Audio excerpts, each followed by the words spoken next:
ازيكم عاملين ايه؟ يا رب تكونوا بخير. النهارده ان شاء الله هنعمل اكواب المهلبيه بالشوكولاته والفانيليا.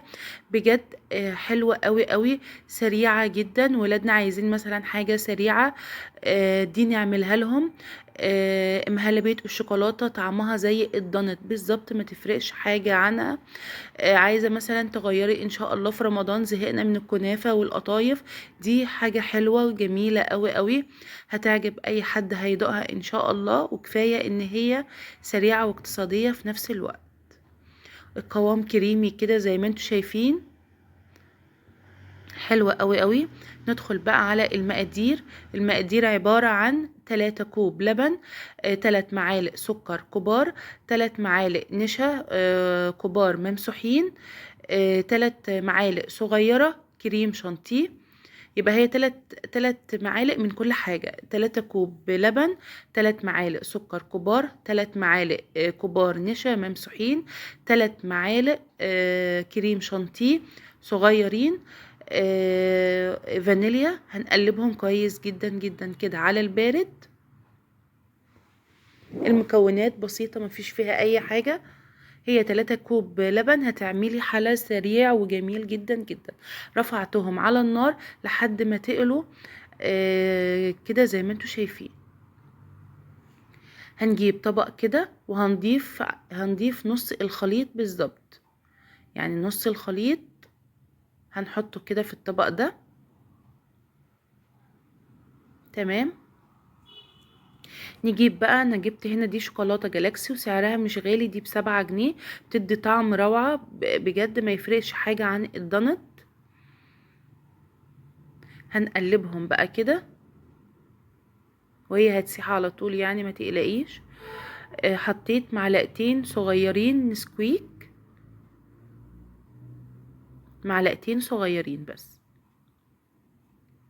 هنقلبهم بقى كويس جدا جدا. بجد دي طعمها زي الدونت بالظبط، مش ما تفرقش حاجة عنها خالص. والقوام بيبقى كريمي وجميل جدا جدا.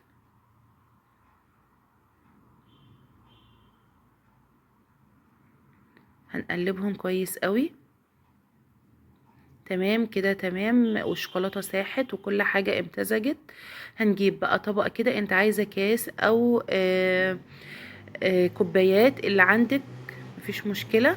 انا جبت الطبق ده. هنرفعهم الطبقين بقى، هنرفعهم كده ونصب في لحظه واحده كده.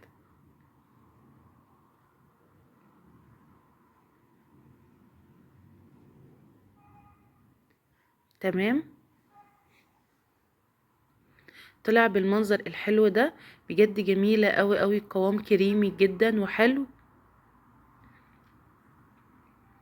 والشكل برضو جميل قوي. عايزة تزيني بقى براحتك، اللي انتي حباه اعمليه. بجد حلوة قوي قوي، وهتعجب اطفالنا جدا جدا. وكفاية ان هي سريعة، بصراحة سريعة قوي، مفيش فيها اي تعقدات نهائي. هي عملت معايا التلات اطباق دول. والطبق ده اصلا كبير، يعني ممكن لو انا عملتها في كيسات او حاجة ممكن تعمل معايا 4. بجد حلوة قوي قوي، الشكل النهائي جميل والطعم بجد خطير. جربوها وان شاء الله انا متأكدة ان هي هتعجبكم. عايزة تزينيها بقى بشوكولاتة مبشورة، جوز هند، زبيب، اللي يريحك اعمليه. جربوها وبألف هنا. مع السلامة.